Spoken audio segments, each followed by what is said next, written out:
Hello दोस्तों, स्वागत है आपका sociology classes bye Rajput Sunny के हमारे यूट्यूब चैनल पे। तो आज हम देखने वाले हैं क्विज सेशन के रूप वाले क्वेश्चन जो समूह से संबंधित हैं। तो आइए देखते हैं। समूह से हमारा तात्पर्य व्यक्तियों के ऐसे संग्रह से है जो एक दूसरे के साथ सामाजिक संबंध स्थापित करते हैं। यह कथन संबंधित है। तो इसका राइट आंसर हमारा मैकाइबर एवं पेज हो जाएगा। समूह से हमारा तात्पर्य व्यक्तियों के किसी ऐसे संग्रह से है जो एक दूसरे के साथ सामाजिक संबंध स्थापित करते हैं। अगला, जब कभी दो या दो से अधिक व्यक्ति एक साथ मिलते हैं और एक दूसरे को प्रभावित करते हैं तो एक समूह का निर्माण करते हैं। यह कथन किससे संबंधित है? तो यह कथन हमारा आगमन निम्नकाप से संबंधित है कि जब कभी भी दो या दो से अधिक व्यक्ति एक साथ मिलते हैं और एक दूसरे को प्रभावित करते हैं अर्थात अंतःक्रिया करते हैं तो एक समूह का निर्माण करते हैं। अगला, किसने समूह के निर्माण के लिए व्यक्तियों के में आपसी सहयोग को आवश्यक माना है? तो इसका राइट आंसर हमारा जॉनसन हो जाएंगे। जॉनसन ने समूह के निर्माण के लिए व्यक्तियों में आपसी सहयोग को आवश्यक माना है। अगला, मर्टन के अनुसार किन बातों का होना समूह में निर्माण के लिए आवश्यक है?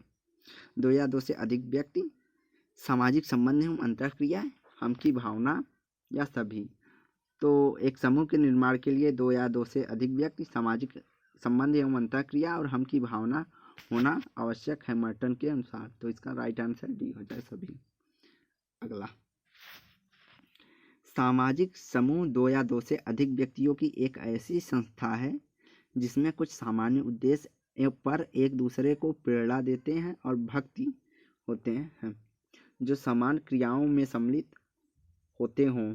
यह कथन संबंधित है। तो यह कथन बोगार्ट से संबंधित है कि सामाजिक समूह दो या दो से अधिक व्यक्तियों की एक ऐसी संस्था है जिनके कुछ सामान्य उद्देश्य होते हैं और एक दूसरे को प्रेरणा देते हैं और उन्हें पूरा करने के लिए समान क्रिया भी करते हैं। अगला, समूह की आधारभूत विशेषता दो या दो से अधिक व्यक्तियों के बीच प्रत्यक्ष अथवा अप्रत्यक्ष संपर्क का होना है। यह कथन संबंधित है। तो इसका राइट आंसर हो जाएगा गिलिंग एवं गिलिंग ने कहा कि समूह की आधारभूत विशेषता दो या दो से अधिक व्यक्तियों के बीच प्रत्यक्ष अथवा अप्रत्यक्ष संपर्क का होना होता है। अगला, निम्नलिखित में से कौन सी सामाजिक समूह की विशेषता नहीं है? तो सामाजिक समूह के अंतर्गत हमारा व्यक्तियों का समूह एवं स्तरीकरण पाया जाता है, कार्य का विभाजन एवं सामूहिक आदर्श होता है, सामान्य रुचि एवं स्थायित्व होता है, समूह एकता एवं समझौता होती है। तो ये सभी कथन समूह से संबंधित है अर्थात इसका राइट आंसर होगा कोई नहीं। प्रश्न हमारा था विशेषताएं नहीं है तो अर्थात सभी विशेषताएं हैं। तो राइट आंसर डी हो जाएगा कि कोई नहीं है जो कि इनमें से विशेषता नहीं है। अगला, निम्नलिखित में से कौन सी सामाजिक समूह की विशेषता है? ढांचा या संरचना, सामाजिक संबंध, पारस्परिक जागरूकता, विचारों का आदान प्रदान, ये सभी विशेषताएं हैं। तो इसका राइट आंसर डी हो जाएगा। अगला, निम्नलिखित में से किसने सदस्यों की संख्या के आधार पर समूह का विभाजन किया है? तो सदस्यों की संख्या के आधार पर समूह का विभाजन जॉर्ज सीमेल, जॉनसन एवं होमन्स, मैकाइबर एवं पेज सभी करते हैं। तो इसका राइट आंसर सभी हो जाएगा। अगला, निम्नलिखित में से किसने सदस्यों की संख्या के आधार पर समूह के निर्माण को अस्वीकार किया है? तो आर.के. मर्टन ने समूह के सदस्यों की संख्या के आधार पर समूह के निर्माण को अस्वीकार किया है। अगला, किसने समूह को अर्थ समूह या आभासी समूह के उल्लेख किया है? तो टी.बी. बाटोमोर समूह के अर्थ समूह और आभासी समूह का उल्लेख करते हैं। अगला, किसने कहा कि किसने हम की भावना के आधार पर समूह का निर्माण किया है? तो समनर ने हम की भावना के आधार पर समूह के निर्माण या वर्गीकरण किया है। तो समनर अंतः समूह एवं वाय समूह की बात करते हैं। जिसमें हम सामना पाई जाती है उसे अंतः समूह, जिसमें हम की भावना नहीं पाई जाती है उसे वाय समूह समनर कहते हैं। अगला, अंतः समूह एवं वाय समूह के प्रकारों का वर्णन किसने किया? तो राइट आंसर समनर हो जाएंगे। अगला, अंतः समूह के लिए समनर ने किस शब्द का प्रयोग किया? तो अंतः समूह के लिए समनर ने हम समूह और वाय समूह के लिए वे समूह का प्रयोग किया है। तो यहाँ पर क्वेश्चन के अनुसार राइट आंसर हमारा हम समूह हो जाएगा। अगला, द ह्यूमन ग्रुप पुस्तक किसकी है? चार्ल्स कुले, जॉर्ज होमन्स या टीबी बाटोमोर? तो राइट आंसर जॉर्ज होमन्स हो जाएगा। द ह्यूमन ग्रुप पुस्तक जॉर्ज होमन्स की। अगला, अंतः समूह के सदस्यों के लिए सहानुभूति एवं सहकारिता की भावना पाई जाती है, जबकि वाय समूह के प्रति विरोधी भावना पाई जाती है। यह कथन संबंधित है या क्रिया संबंधित है? तो यह कथन हमारा आगमन एवं निम्नकाप से संबंधित है कि अंतः समूह के सदस्यों के लिए सहानुभूति एवं सहकारिता पाई जाती है, जबकि वाय समूह के प्रति विरोध की भावना पाई जाती है। अगला, किसने अंतः समूह और वाय समूह को वास्तविक समूह नहीं माना है? तो रॉबर्ट रेडफील्ड ने अंतः समूह एवं वाय समूह को वास्तविक समूह न मानकर काल्पनिक समूह माना है। अगला, किसने प्रकार्यात्मक आधार पर समूहों का वर्गीकरण किया है? तो प्रकार्यात्मक आधार पर समूहों का वर्गीकरण गिलिंग्स, मोरोनो ये सभी करते हैं। तो राइट आंसर सभी हो जाएगा। अगला, ऐच्छिक तथा अनैच्छिक, यहाँ पे अनैच्छिक होगा, अनैच्छिक समूह से संबंध है। तो ऐच्छिक एवं अनैच्छिक समूह से संबंध गिडिंग्स और गिलिन दोनों का है। तो राइट आंसर सी दोनों हो जाएंगे। ऐच्छिक समूह तथा अनैच्छिक समूह से संबंध गिलिंग एवं गिडिंग्स का है। संदर्भ समूह की अवधारणा का सर्वप्रथम प्रयोग किसने किया? तो संदर्भ समूह का अवधारणा का सर्वप्रथम हाइमेन ने किया था। इसके उपरांत संदर्भ समूह की बात स्टाउपर और R K. Merton, Sherif and Sherif भी करते हैं। आकांक्षा के आधार पर समूह से संबंधित है मर्टन, स्टाउपर, शेरिफ, क्लीनबर्ग, हाइमेन सभी। तो आकांक्षा अर्थात संदर्भ समूह के आधार पर ये सभी संबंधित है। सर्वप्रथम हाइमेन ने प्रयोग किया था, मनोविज्ञान में स्टाउफर ने किया और समाजशास्त्र में मर्टन ने किया है। अगला, संदर्भ समूह है जिनमें व्यक्ति अपने को समूह के सदस्य के रूप में संबंधित करता है, अर्थात मनोवैज्ञानिक रूप से सम्मानित होने की आकांक्षा या कथन रखता है। तो इसके राइट आंसर यह कथन हमारा शेरिफ एंड शेरिफ से है कि संदर्भ समूह है जिसमें व्यक्ति अपने समूह के सदस्य के रूप में संबंधित करता है तथा मनोवैज्ञानिक रूप से सम्मानित होने की आकांक्षा रखता है। अगला,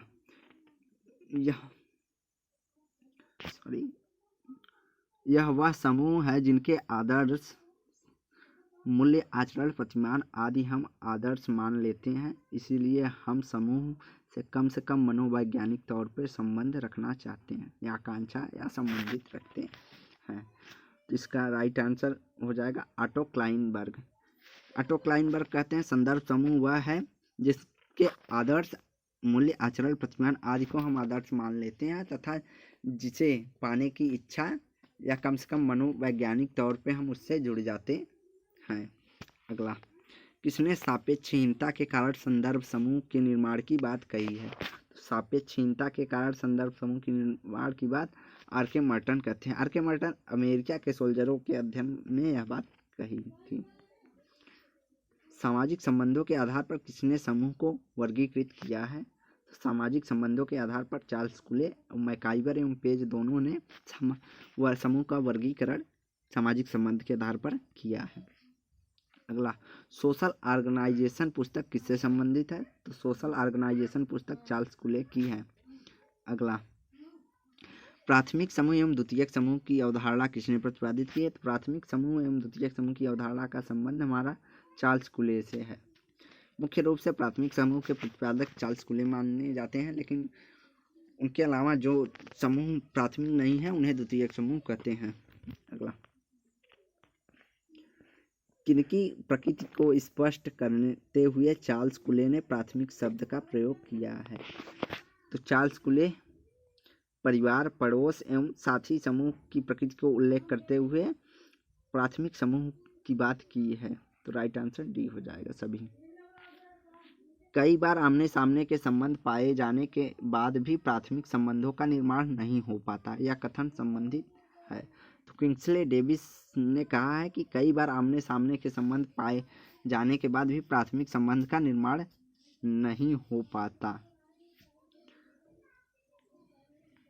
तो किंग्सले डेविस ने आमने सामने संबंध को अस्वीकार किया है प्राथमिक समूह को परिभाषित करते हुए। अगला, प्राथमिक समूह से तात्पर्य दो या दो से अधिक ऐसे व्यक्तियों से है जो घनिष्ठ सहभागी और व्यक्तिगत ढंग से एक दूसरे से व्यवहार करते हैं। तो यह कथन हमारा लुंडबर्ग से संबंधित है कि प्राथमिक समूह का तात्पर्य दो या दो से अधिक ऐसे व्यक्तियों से है जो घनिष्ठ सहभागी एवं व्यक्तिगत ढंग से एक दूसरे से व्यवहार करते हैं। अगला, प्राथमिक समूह व्यक्तिगत संबंधों पर आधारित होता है जिसमें सदस्य तुरंत एक दूसरे के साथ व्यवहार करते हैं। यह परिभाषा संबंधित है, तो यह जिन्सबर्ट से संबंधित है कि प्राथमिक समूह व्यक्तिगत संबंधों पर आधारित होता है जिसमें सदस्य तुरंत एक दूसरे के साथ व्यवहार करते हैं।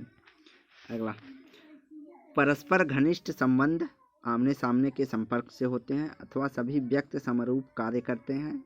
ऐसे केंद्र बिंदु है जहाँ व्यक्ति का व्यक्तित्व विकसित होता है तथा यह कथन संबंधित है। तो किम्बाल यंग कहते हैं कि परस्पर घनिष्ठ संबंध आमने सामने का संपर्क और सभी व्यक्ति समरूप कार्य करते हैं एक साथ, और ऐसे केंद्र बिंदु होते हैं जहाँ व्यक्ति के व्यक्तित्व का विकास होता है, उसे प्राथमिक समूह कौन मानते हैं? किम्बाल यंग। प्राथमिक समूह में सदस्यों के संबंध भी प्राथमिक होते हैं जिनमें व्यक्तियों में आमने सामने के संबंध होते हैं तथा सहयोग सहवास की भावनाएं घनी प्रबल अर्थात ज़्यादा होती हैं। व्यक्तियों को हम की भावना में बदल जाती है। यह कथन संबंधित है। तो एलेक्स इंकल्स कहते हैं प्राथमिक समूह सदस्यों के संबंध प्राथमिक होते हैं जिनमें व्यक्तियों के आमने सामने के संबंध होते हैं, सहयोग एवं सहवास की भावनाएं ज़्यादा प्रबल होती हैं और जिसमें व्यक्तियों का अहम का भावना हम की भावना के रूप में परिवर्तित हो जाता है। अहम अर्थात मैं की भावना हम की भावना में परिवर्तित हो जाती है। किसने आमने सामने के संबंध को प्राथमिक समूह के लिए पूर्णतया आवश्यक नहीं माना है? तो फेरिस ने आमने सामने के संबंध को प्राथमिक समूह के लिए पूर्णतया आवश्यक नहीं माना है। जनरल सोशियोलॉजी पुस्तक संबंधित है। तो जनरल सोशियोलॉजी पुस्तक फेयरचाइल्ड से संबंधित है।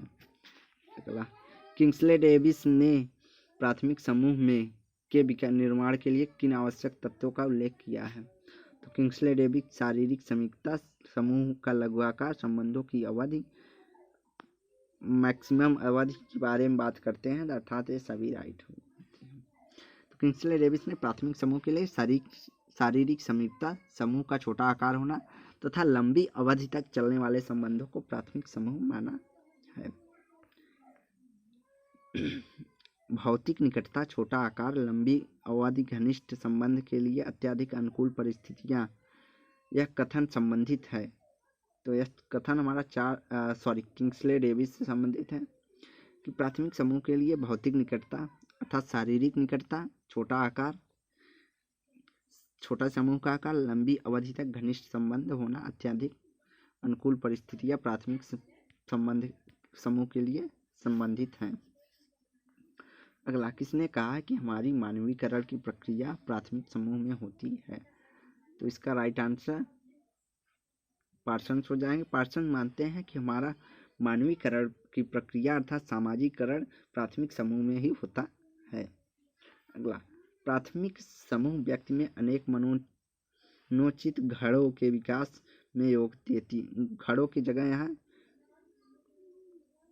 गुणों के विकास में योगदान देती है। यह कथन संबंधित है। तो यह कथन संबंधित हमारा एल चिनॉय से संबंधित है कि प्राथमिक समूह में व्यक्तित्व में अनेक मनोचित गुणों का विकास होता है।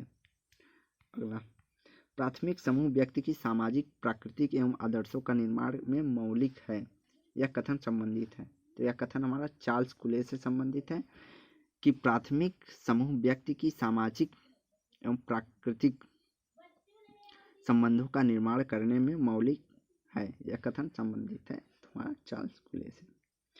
अगला, पशु पवित्र का मानवीकरण ही संभवतः सबसे बड़ी सेवा है जो प्राथमिक समूह में करते हैं। यह कथन संबंधित है। यह कथन हमारा कुले से संबंधित है कि पशु प्रवृत्तियों का मानवीकरण संभवतः सबसे बड़ी सेवा है, यह प्राथमिक समूह में होता है।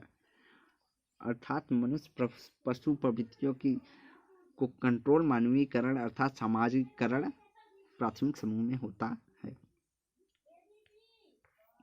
किसने प्राथमिक समूह को समय एवं महत्व की दृष्टि से प्राथमिक माना है?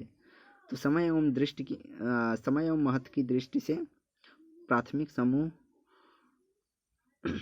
चार्ल्स कुले मानते हैं कि प्राथमिक समूह को समय एवं महत्व की दृष्टि से प्राथमिक माना जाता है। प्राथमिक समूह मौलिक मानव संघों का प्रतिनिधि है। यह कथन किसका है? तो किम्बाल यंग कहते हैं कि प्राथमिक समूह मौलिक मानव संघों का प्रतिनिधि है। अगला, द्वितीयक समूह को स्थूल रूप में सभी प्राथमिक समूहों के विपरीत कहकर परिभाषित किया है।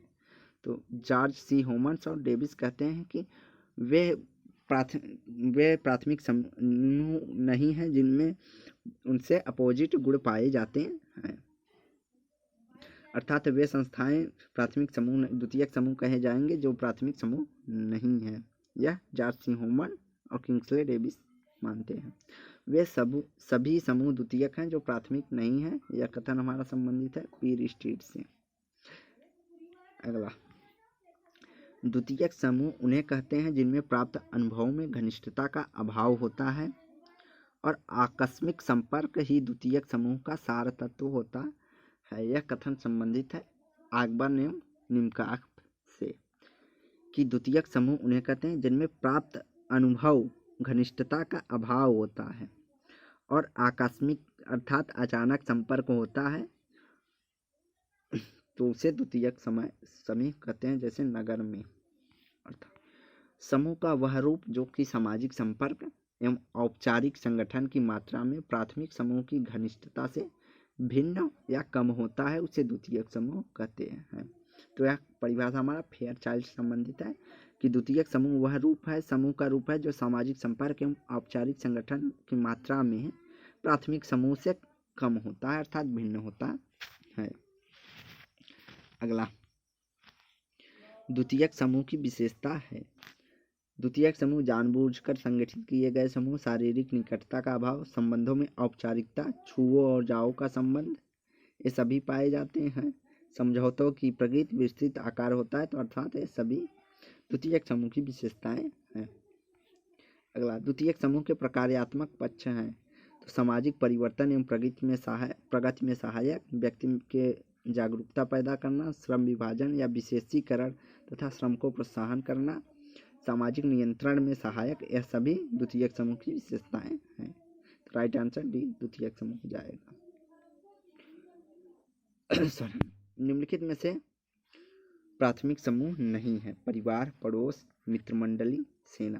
तो सेना को प्राथमिक समूह नहीं माना है, जबकि परिवार, पड़ोस और मित्र मंडली को मैकाइवर एवं पेज ने प्राथमिक समूह माना है। तो आज का यहीं समाप्त करते हैं। वीडियो को लाइक एंड शेयर करें, चैनल को सब्सक्राइब करें। धन्यवाद। तो टॉप 3 क्विज में आए हैं अर्चना चौधरी 34, श्वेता अग्रहरी 36 और नवीन कुमार सिंह जी, तीनों का स्कोर लेवल है, तो इन्हें बहुत बहुत बधाई। तो वीडियो को लाइक एंड शेयर करें, चैनल को सब्सक्राइब करें। धन्यवाद।